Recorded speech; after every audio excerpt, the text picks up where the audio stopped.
Maka sebutan Nabi besar bagi Nabi SAW berasal dari Ahmadiyah.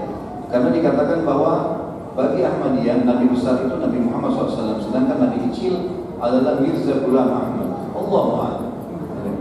Mau mereka bilang Nabi besar, Nabi kecil, pokoknya Nabi kita Muhammad SAW Nabi dan tidak Nabi setelahnya. Itu intinya. Kalau Ahmadiyah mau mengaku sebagai agama sendiri silahkan, jangan ngaku Islam. Selama ngaku Islam pasti kita akan terus memperbaiki pemahaman yang salah. Ya saya sudah bilang tadi ya, selama orang-orang seperti ini, kaidah yang kita ambil dari besar sekali, selama mereka menyebarkan pemikirannya, kita lawan dengan pemikiran. Mereka menumpahkan darah, jadi lawan dengan pertumpahan darah. Kan gitu. Seperti itu. Jadi memang dihadapi dengan hal-hal yang pantas. Karena ada orang subhanallah bisa nerima dengan nasihat. Ada orang yang bisa dijual dengan cambuk. Oh begitu. Makanya dalam Islam ada kan? Ada potong tangan pencuri, ada dicambuk orang yang berzina, ada hukuman. Ada manusia yang tidak cukup dengan lisan subhanallah. Apakah benar bahwa Umar radhiyallahu anhu pernah mengubur anaknya yang itu sebagaimana yang tersebar di masyarakat? Ini khilaf di antara ahli sejarah tentang masalah ini, gitu kan? Ada yang mengatakan itu tidak benar karena tidak pernah dinukil riwayat itu. Ada ahli sejarah yang mengangkat kisah ini dan mereka bukan berarti dan ini bukan diangkat sebagai aibnya Umar, bukan. Gitu kan? Ini malah disebutkan tentang kisah Umar dulu sebelum masuk Islam. Kalau yang saya temukan ulama-ulama yang menukil riwayat ini pun yang mengatakan ini benar, itu mengatakan ini bukan aib bagi Umar bin Khattab, tapi kisah dan bahkan bisa jadi pelajaran kalau orang dulu bisa berbuat apapun sebelum Islam, setelah masuk Islam dia berubah tidak ada masalah di mata Allah Subhanahu wa taala. Kan gitu. Dan ini bukan sebuah hukum. Yang jadi masalah kalau sebuah hukum, gitu. Ini bukan hukum. Akhirnya ini banyak sekali broadcast tentang amalan dan keutamaan di bulan Rajab. Apakah ada tuntunannya menurut sunnah Rasul SAW? Ini juga sebenarnya tidak sesuai dengan pertanyaan materi kita. Tapi semua, saya sudah jelaskan di malam Kamis kemarin, semua hadis yang menjelaskan masalah fadilah bulan Rajab yang dinukil ya, yang saya temukan tentang puasanya, tentang ibadah khusus, ada fadilah di malam tertentu, ini semua hadisnya maudhu. Disebutkan oleh para ulama dalam hadis-hadis yang maudhu. Ustaz, apakah Khawarij itu kafir atau hanya sesat dan tidak kafir? Jika tidak, mengapa mereka dikatakan anjing-anjing neraka? Kalau yang kita mencap mereka kafir atau tidak, Allahu a'lam.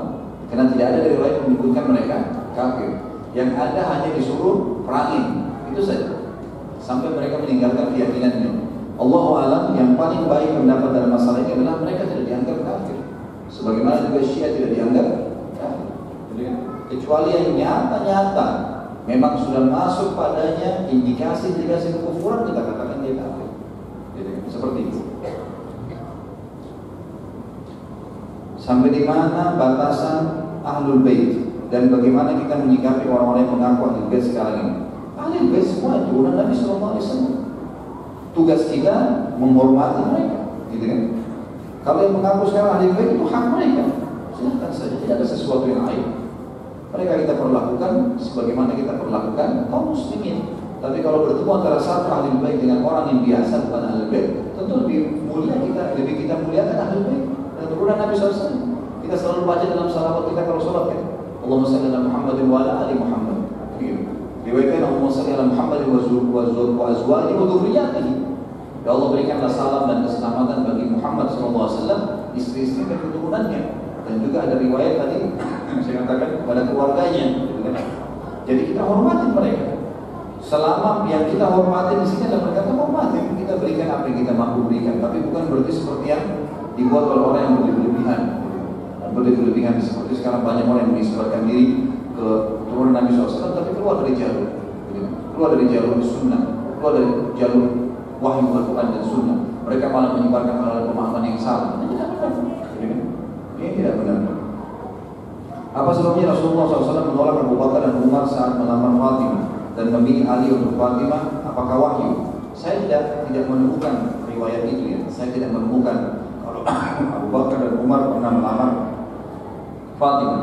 Ada dinukil dari beberapa referensi, tapi ini lebih cenderung kepada orang-orang Syiah. Memang yang menyebutkan Abu Bakar dan Umar. Yang ada memang disebutkan oleh beberapa orang yang pernah melamar, tapi Nabi SAW lebih memilih Ali, dan itu hak seorang bertua. khilafah anaknya, ya sudah dia pilih siapa yang dia mau. Tidak ada masalah dengan. Kira-kira apa masalahnya? Apakah itu akan mengurangi kalaupun godaan Abu Bakar, kadar Abu Bakar dan Umar? Sama sekali tidak. Sama sekali tidak mengurangi apa-apa, gitu ya. Itu hal yang biasa. Apakah pernah